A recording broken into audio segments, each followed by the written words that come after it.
జై గురుదత్త. అంటే నువ్వు నిన్ను నివేదన చేసుకున్న పుణ్యానికి ఆయన నానా యాతనలు పడి ఆ కర్మక్షయం చేసుకోవాలా?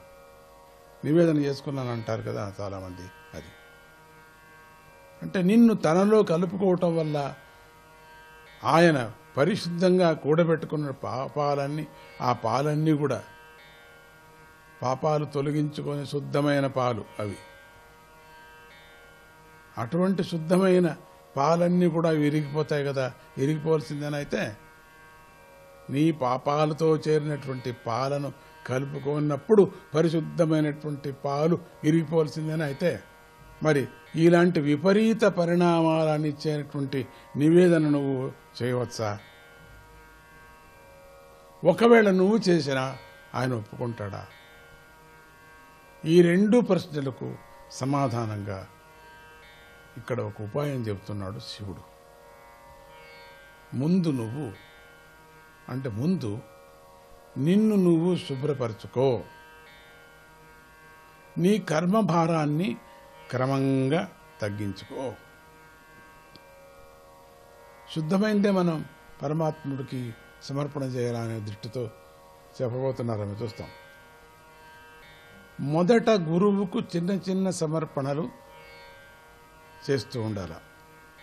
దానివల్ల క్రమంగా నీ కర్మబంధాలు తొలగుతాయి. దాంతోపాటే నీలో పరిశుద్ధి కూడా పెరుగుతూ ఉంటుంది. క్రమంగా ఈ సమర్పణ పెంచు అన్నారు. ఆ గురువుకు ప్రత్యక్ష పూజాదులను కూడా మళ్ళీ మళ్ళీ మళ్ళీ మళ్ళీ మళ్ళీ చేస్తూ ఉండు అన్నారు. అలా చేస్తూ ఉండగా ఏదో ఒక రోజున సంపూర్ణ నివేదన చేసుకోగల పరిపక్వ పరిశుద్ధ స్థితి నీకు వస్తుంది. అంటే స్టెప్గా వెళ్ళాలా అని అర్థం లేదు. అంటే నిన్ను నువ్వు నివేదించుకోగల త్యాగమా? ఓ త్యాగము, ఆయన నిన్ను అంగీకరించగల పరిశుద్ధి నీకు వస్తుంది. అట్లా ఏమైనా కొంచెంగా స్టెప్గా వెళ్ళినప్పుడు మాత్రమే నువ్వు అర్హత పొందుతున్నావు. అది లేకపోతే నీకు రాదు. నీకు ఆ స్థితి రావటం ఆయన నీ నివేదన స్వీకరించటం రెండు ఒకేసారి జరుగుతాయి. అటువంటి ఇంకా పెద్దగా నీకు నివేదన చేస్తే తీసుకుంటాడు, లేకపోతే ఒక పర్యం అందరిది తీసుకోరు కూడా.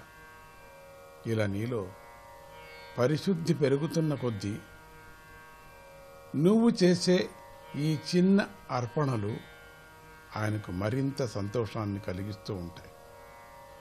అంతేగాని నువ్విచ్చే కానుకల విలువను బట్టి ఆయనకు సంతోషం కలగదు. జై గురుదత్త.